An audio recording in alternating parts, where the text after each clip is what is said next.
What's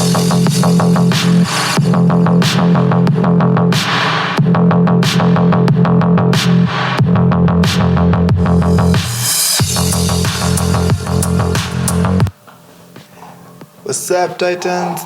This is episode 4 of the Tech Talk Africa, and I'm your host, Jesse Leslie from Incubate Africa. For those who haven't checked it out, go and check. It's www.incubateafrica.net.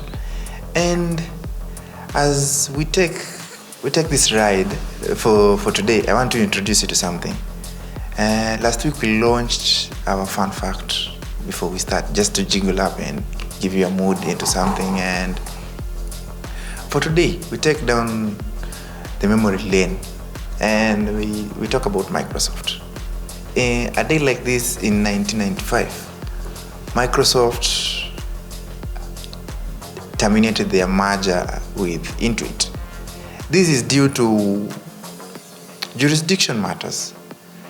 The court deemed it as something very not good for the market system, because by this merger it will make Microsoft have a bigger shareholder in the fintech companies. This will be very dangerous. And as we move on forward this week, we want you to take risks.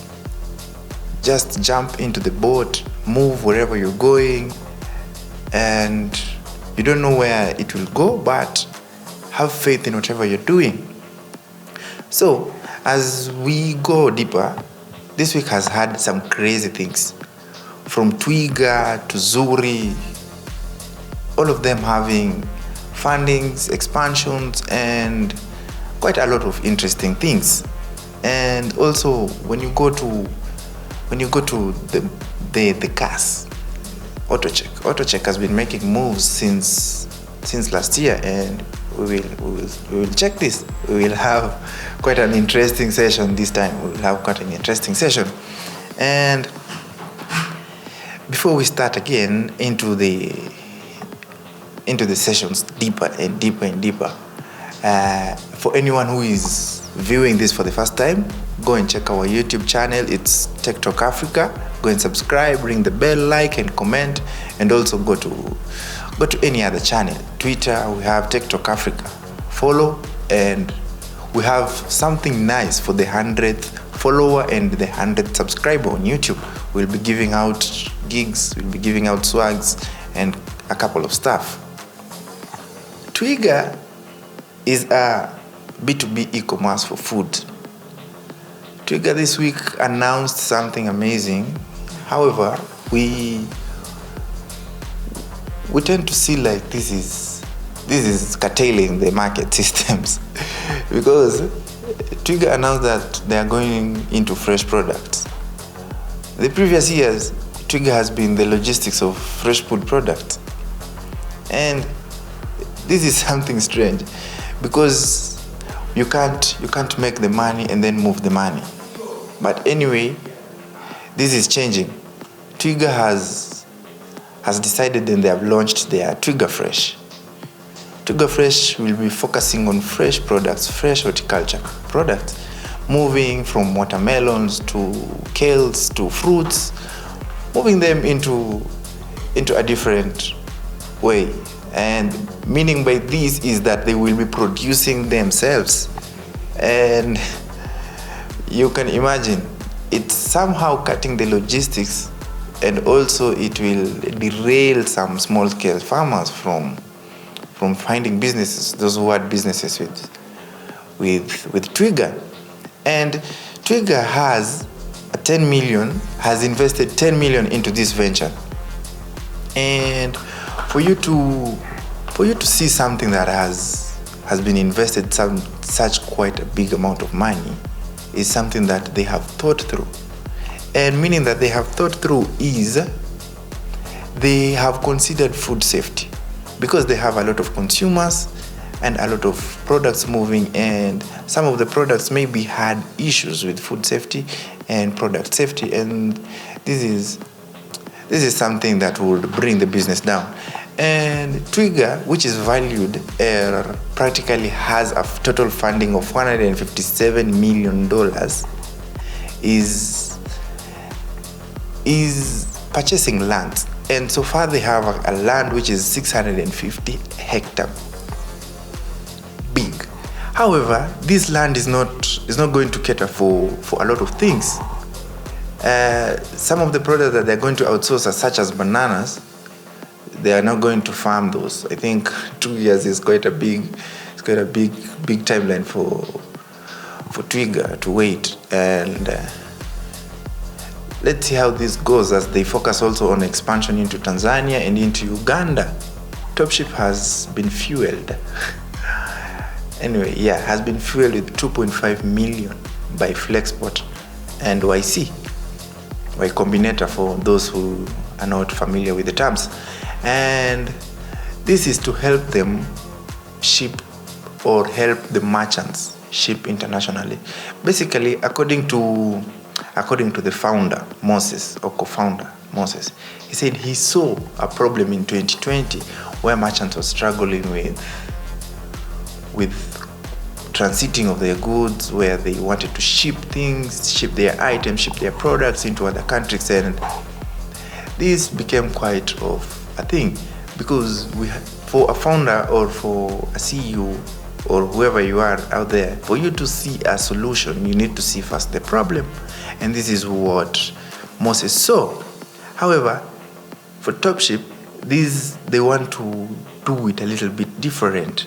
Basically, the founder is saying that a lot of companies are picking from the white books, and they are picking up the game plan from things that don't work in Africa, and it's time for them to change. And we see with this funding, Topship is planning also, which it has set aside a couple of things and set some finances aside for the ecosystem in a couple of ways. Let's say they're focusing on, they are a merchant for e-commerce. Basically, they're focusing on e-commerce with a couple of things. And this is, they have set aside $3,500. This is to cater for the fashion industry and also to cater for grants. Basically, the e-commerce future is going to be brighter and it's going to grow. That's why Topship is setting this aside. Besides them setting the room better for the merchants to move their products. And Topship hasn't been so much active because they come from a place of incubation. Though they have been operating in Africa, and they've been operating specifically in Nigeria, Tanzania, and Kenya, where they have set up shops with clients, set up a lot of things and communication, and they are pretty well moving. North Africa has had a visitor, and this visitor is Autocheck. Autocheck, not even more than a year, this year they have acquired Cheki in Nigeria, not in Nigeria, Cheki in Uganda and in Kenya, and this made a move. They tilted the shift in the space cars, and they have now moved to the North Mine. They have acquired KIFAL Auto in Morocco, and this has been a tremendous move for Autocheck. Basically, they don't offer the cars, they partner or they buy. And for us at TTA, we tend to think that Autocheck is really focusing not on cars but on a different model, since they have partnered with 1,500 dealers and over 70 financial institutions.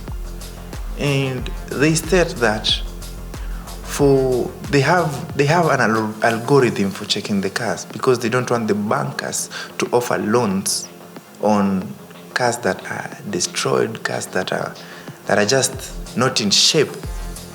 And this makes us to think, because they're not in the car business, practically it's the wireframe. CAS is the main high frame, and underlying beneath, they are partnering with banks and financial institutions. Basically, they are an underlying layer of the fintech business, offering loans and just financial inclusions into people who can't afford cars. They take loans and all this.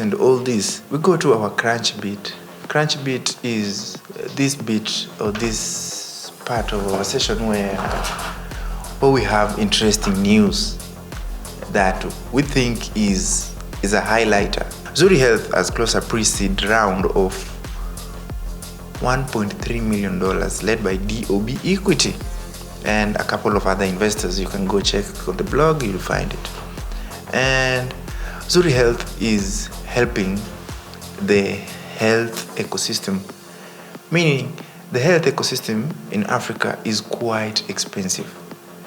Expensive meaning we don't have access for medicine, you don't have access to a couple of things. It's just like the road sectors in Africa anyway. And it's poor infrastructure, poor this and that. And Zuri Health is curbing this. And they have partnered with a couple of other countries to offer these solutions by providing solutions in using SMS, WhatsApp, and dedicated app. You can go on Play Store and check Zuri Health, it's there. And Zuri Health, which is currently in Kenya, Ghana, Nigeria, Senegal, South Africa, Uganda, Tanzania, and Zambia, has over 400,000 SMS subscribers and over 300 doctors. And they have partnered with 16 plus telcos. And by these 16 plus, I mean they are the super telcos. They're not just these minor telcos. Let's say in Kenya they're partnering with Safaricom. When they go to Nigeria, they've partnered with MTN. And this is a major big changer for them, basically they've already received a pre-seed of 1.3 M. And however, with all this, the infrastructure in Africa will it quite sustain all this?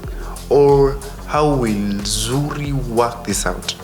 Do they provide like Uber doctors or something? Or do they prescribe through their app? You can go check it out. It's quite an interesting startup. And for this, they're looking into expansion into other countries and probably grow as a startup. And we really hope for the best for them. And during this week, something happened in South Africa. South African government has released their own Play Store. And this is to promote their tech culture. And this is quite fascinating because we're waiting to see a lot of apps and developers who will launch from there. However, their logo bores me. Technically speaking, you can go check Digitech in South Africa. It really bores. It's quite an interesting solution, but it's just their logo. Anyway, you can go. They can do better. If they decide to do a bigger platform like that, they should do better. Even in the other things. However, might it be another way of government curbing technology in South Africa and controlling a couple of things, Anyway, we don't know. Might they be a competitor for Play Store? No. But it's quite a good initiative in South Africa. As we go to our event. Tomorrow, it's the 21st. Yes, Mara, which previously, last week, had raised a couple of funds. They're hosting an event in Kenya. And it's called the Crypto Drinks, where people who love crypto basically go drink and have a fireside chat and all this. It will be happening tomorrow in Nairobi at 3 p.m. to 6 p.m. If you're in Nairobi, you're checking this out, please go and attend the event. And we're urging any tech startup that is out there. And you need to be featured on the podcast, you need to be featured on the blog. Please reach out. We take swags, we take finance, we take equipment, anything that you will offer to us to keep this thing moving. And we support the ecosystem very much. And thank you. I've been your host, Jesse Leslie. This is TTA episode 4. Bye-bye.